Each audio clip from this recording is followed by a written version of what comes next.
De que forma a prática espírita favorece a sua saúde física e mental? A Web Rádio Meimei apresenta Saúde, Espiritualidade e você.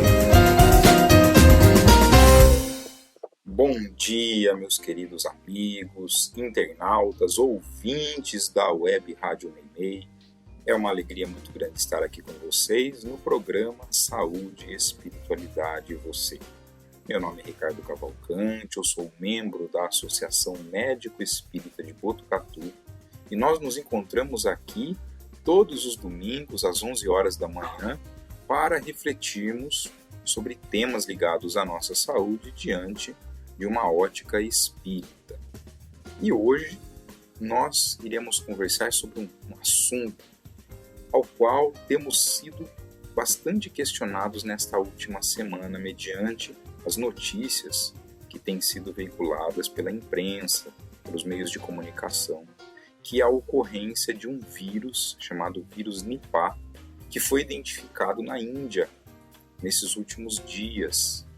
E aí, mediante a notícia que saiu, surgiu a preocupação: será que estamos diante de um vírus que pode causar uma pandemia? Ainda um pouco traumatizados com a pandemia da Covid-19, será que viveríamos uma situação semelhante? Haveria algum impacto espiritual, algum motivo para que espiritualmente a gente devesse enfrentar uma nova pandemia, sendo que acabamos de passar por uma? Esses questionamentos nos foram feitos e estamos trazendo aqui para vocês para a gente fazer uma reflexão sobre essa questão. O primeiro ponto é a gente entender um pouco o que é esse vírus, entender tecnicamente aquilo que a ciência nos mostra e se ele tem risco de pandemia ou não. Esse vírus Nipah, ele é um vírus que já circula há algum tempo na região do Sudeste Asiático. Ele já foi identificado desde 1999, então ele não é um vírus tão novo, ele não é um vírus descoberto agora.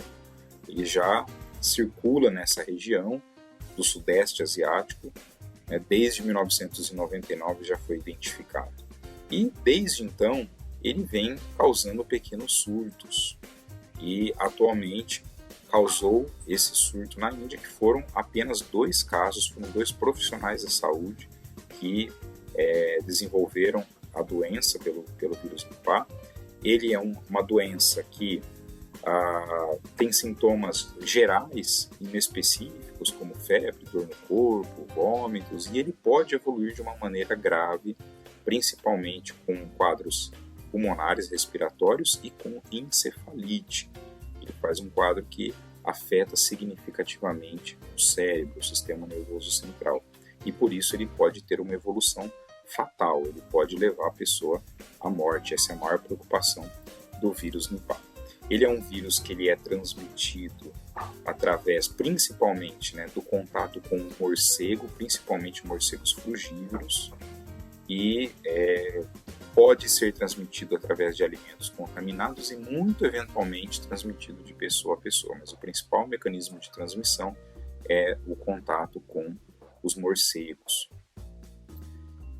Essa é o conhecimento. Nós não temos vacina para o vírus Nipah, nós não temos nenhum tratamento específico, nenhuma medicação própria para tratamento desse vírus. Então, quando a pessoa desenvolve, a gente dá todas as medidas de suporte para que o próprio organismo dela consiga se recuperar, responder e eliminar o vírus, e ela possa se recuperar.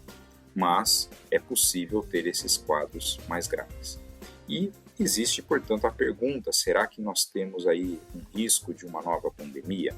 A princípio, não. Inclusive, ontem, o Ministério da Saúde ele publicou uma nota mostrando que nós não temos, nesse momento, nenhum risco grave de pandemia. Esse vírus ele é bastante monitorado lá na região do Sudeste Asiático, porque é a região que ele circula.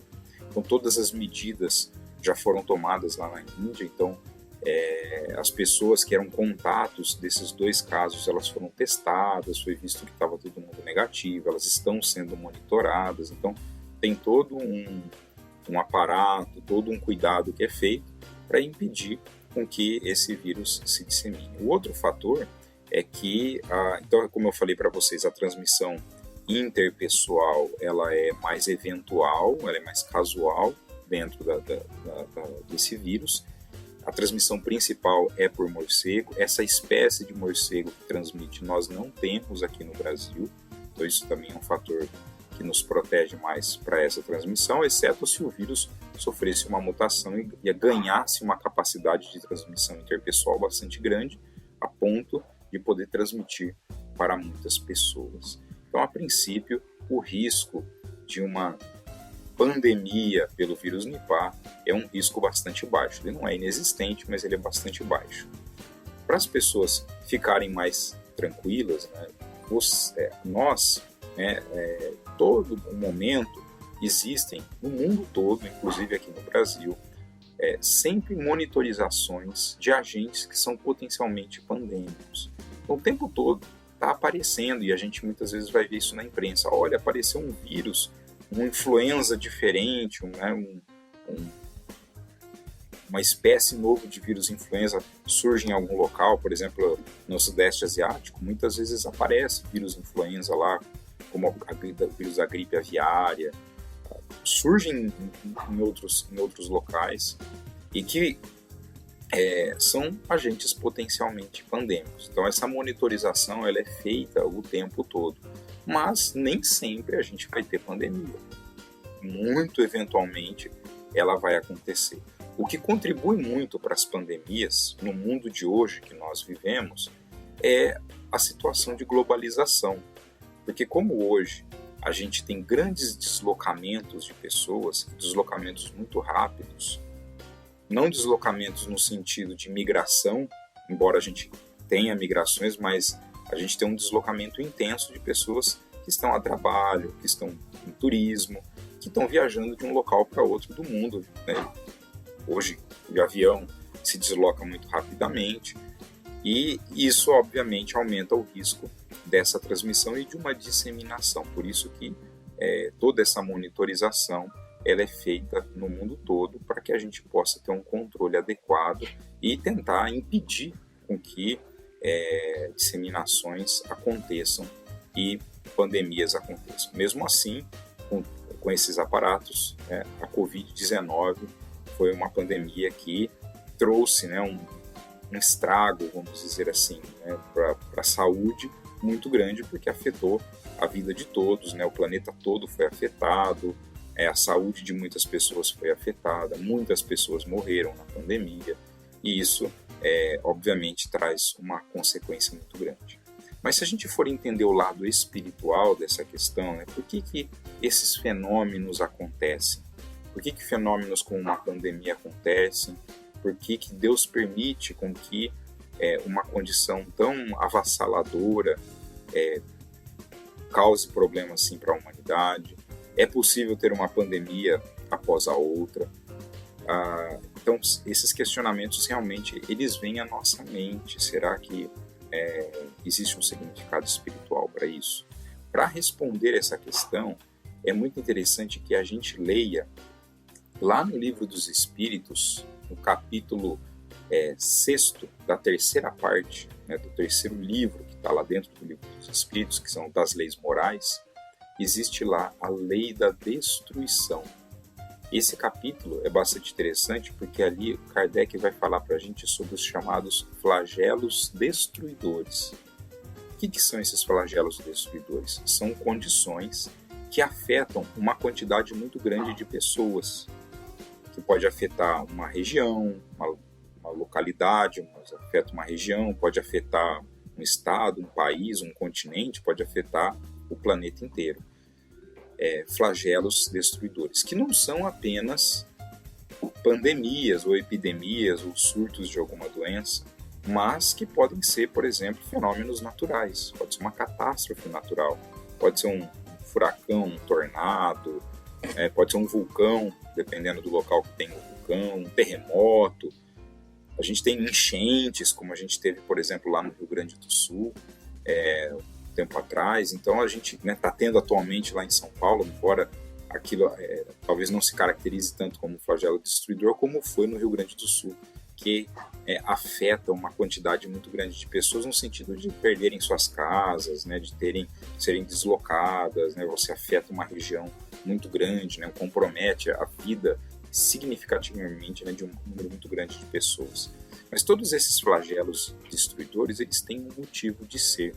Então Kardec pergunta, né, por que Deus permite com que esse tipo de flagelo aconteça? E a resposta que os espíritos trazem é que Deus permite que aconteça isso para que a humanidade possa evoluir mais depressa.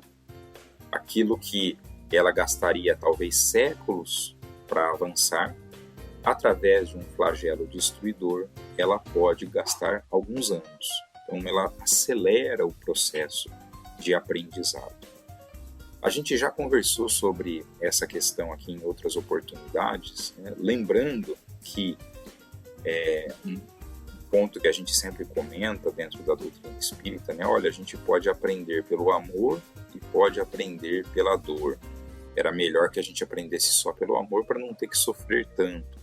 Mas, de modo geral, é difícil a gente aprender pelo amor. Então, na maior parte das vezes, a gente terá que passar por uma situação desafiadora, problemática, para que a gente possa se mobilizar intimamente, para que a gente mobilize os nossos sentimentos e que a gente possa mudar a nossa forma de agir, de pensar, de lidar com o outro, consigo mesmo, com o mundo, para que a humanidade possa evoluir. Lembrando que a humanidade evolui se cada um de nós evoluir também. Então a humanidade não tem como avançar se os seus componentes, se as suas individualidades não avançarem. E tem que avançar de uma maneira coletiva. Não adianta um ou outro melhorar, a humanidade continua do mesmo jeito. Para que ela avance, então um número grande de pessoas precisa fazer essa mobilização.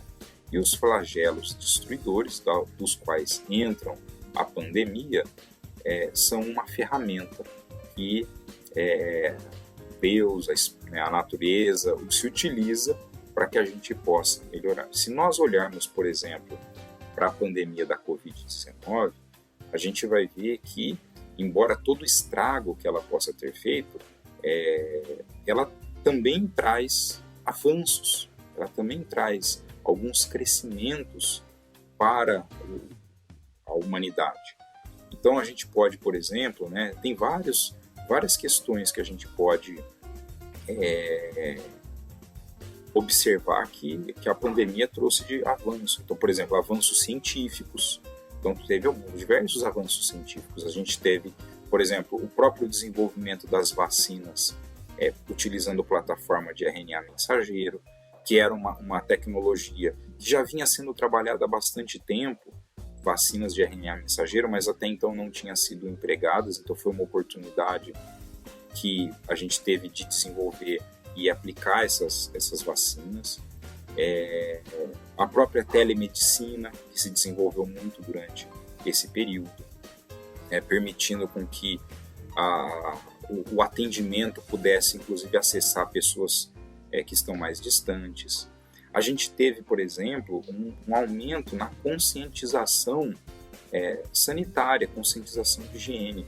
Hoje, por exemplo, é uma cena que antigamente a gente só via no Japão. Antes, né, a gente via muitas cenas assim, né?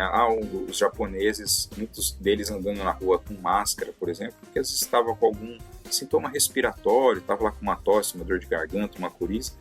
Lá no Japão eles já tinham esse hábito de colocar máscara, mas o resto do mundo não tinha. Depois da pandemia, que a gente aprendeu que a utilização de máscara ela é importante, ela é uma via que protege e tal. Hoje a gente vê muitas pessoas que, quando estão com algum quadro respiratório, passaram a utilizar máscara, não utilizavam antes. Isso é uma conscientização coletiva, isso é um avanço que acontece no mundo. A pessoa ter a consciência de que ela tem que colocar essa proteção para não transmitir para outras pessoas, não contaminar outras pessoas, tomando a consciência que a gente tem que ter como um cidadão do mundo. Então, são avanços que a humanidade ela foi conquistando, né, durante a pandemia. A gente teve avanços relacionados, por exemplo, à questão do trabalho, né, o trabalho home office, que se implementou durante esse período, modelos híbridos de trabalho, assim como na educação, métodos híbridos, na educação híbrida, ela se desenvolveu muito, também permitindo com que a gente acessasse, né, pessoas distantes, né, que podem hoje ter a oportunidade de ter uma formação, um aprendizado através dos métodos híbridos. Então a gente vai ver que a humanidade ela foi melhorando muito, várias coisas melhoraram, né? A própria conscientização em relação à poluição, porque aqueles períodos de isolamento, de distanciamento social, gerou menos poluição, então isso permitiu também uma conscientização. Então várias coisas vão melhorando, embora ainda muito tenha que se aprender. Mas talvez, né, se você não tivesse tido a pandemia, para chegar nessa conscientização a gente levaria um tempo muito maior. Isso sem dizer de um ponto que nós aprendemos na pandemia, que esse foi fundamental, de que a grande importância que os relacionamentos pessoais presenciais. Isso nós aprendemos muito na pandemia, porque o distanciamento social mostrou o quanto que nós precisamos nos relacionar com as pessoas olho no olho, não só à distância. Porque no mundo que a gente vive hoje, a tendência é a gente caminhar tudo para as relações à distância, remotamente, cada um na sua casa, no seu cantinho, né, distante, sem olhar olho no olho, sentir a pessoa. Mas a gente aprendeu na pandemia que a gente precisa disso, a gente precisa dessa convivência, do calor humano presente na nossa vida, para que a gente possa se manter espiritualmente alimentados, né, pelas relações que a gente tem com as pessoas. Então, isso mostrou que é muito importante. Então, ela mostra que tem avanços, e é para isso que servem os flagelos. Então, a espiritualidade mostra a Kardec que isso é importante para o nosso avanço, importante para o nosso crescimento. Que, por mais sofrimentos que os flagelos, pensando aqui no caso da pandemia, né, de pandemias, elas possam causar para a gente, né, individualmente, para nós como espíritos, ela é apenas um pontinho na nossa existência. E nós somos espíritos imortais. Então isso daqui é uma gota num oceano. Para o espírito, que já viveu milhares de anos para trás e ainda vai viver de uma maneira perene, ou seja, a gente não vai ter um fim, porque nós somos imortais, aquele evento é um evento bastante pontual e que nós, obviamente, vamos levar um aprendizado de todas essas experiências que a gente carrega. A espiritualidade fala para Kardec que uma pandemia é uma oportunidade da humanidade desenvolver a sua inteligência, no sentido de combater e achar ferramentas para lidar com aquilo. É uma oportunidade para desenvolver a abnegação, a resiliência, o amor ao próximo. Então, quantas coisas a gente não pode avançar vivendo essas experiências? Então, elas são experiências que são importantes, infelizmente, para a humanidade, porque a gente não avança. A gente poderia evitar isso se a gente conseguisse caminhar de uma maneira melhor. E se a gente olha para o mundo hoje, a gente vê que, por mais que nós sofremos a pandemia, infelizmente o nosso mundo ainda é um mundo cheio de problemas, um mundo que ainda presencia muitas guerras, muita violência, muita corrupção. São ainda condições muito presentes no nosso mundo, presentes na nossa sociedade. Ainda as pessoas com comportamentos muito individualistas, egoístas, e isso vai fazendo com que a humanidade ainda tenha muito que crescer. Então a gente ainda pode ser que tenha que enfrentar novas pandemias, pode ser que tenha que enfrentar. Eu sempre gosto muito de lembrar que no século XIX, que foi o século de Kardec, o século que Kardec codifica a doutrina espírita, embora tenha sido o mesmo agente, ele foi um século em que teve 3 grandes ondas de pandemia de cólera, que é uma doença que mata muitas pessoas. Então a gente teve no começo do século e depois ao longo do século XIX, a gente teve, inclusive no período da codificação da doutrina, Kardec remete isso, a gente encontra isso na obra de Kardec, falando da 3ª onda da pandemia do cólera. Então, assim, pandemias outras podem acontecer? Podem acontecer E se acontecerem, a gente precisa entender que é parte do desenvolvimento da humanidade. Temos que fazer a nossa parte, cada um de nós, a nossa parte nesse processo para que a gente contribua para um avanço da humanidade. Então isso tudo tem um sentido de ser espiritual, né? Não é só um sentido material, como nada nesta vida, né? Nada que nós vivemos neste mundo físico é por um acaso. Tudo tem um motivo espiritual para estar acontecendo dentro do nosso processo de evolução. Fica aqui para a nossa reflexão dessa semana. Recomendo que quem tiver interesse leia esse trecho do Livro dos Espíritos. Então, terceira parte, capítulo 6, Lei da Destruição. Lá leiam sobre os flagelos destruidores, um assunto bastante interessante para que a gente compreenda aquilo que acontece conosco. Tenham todos uma semana de muita luz e de muita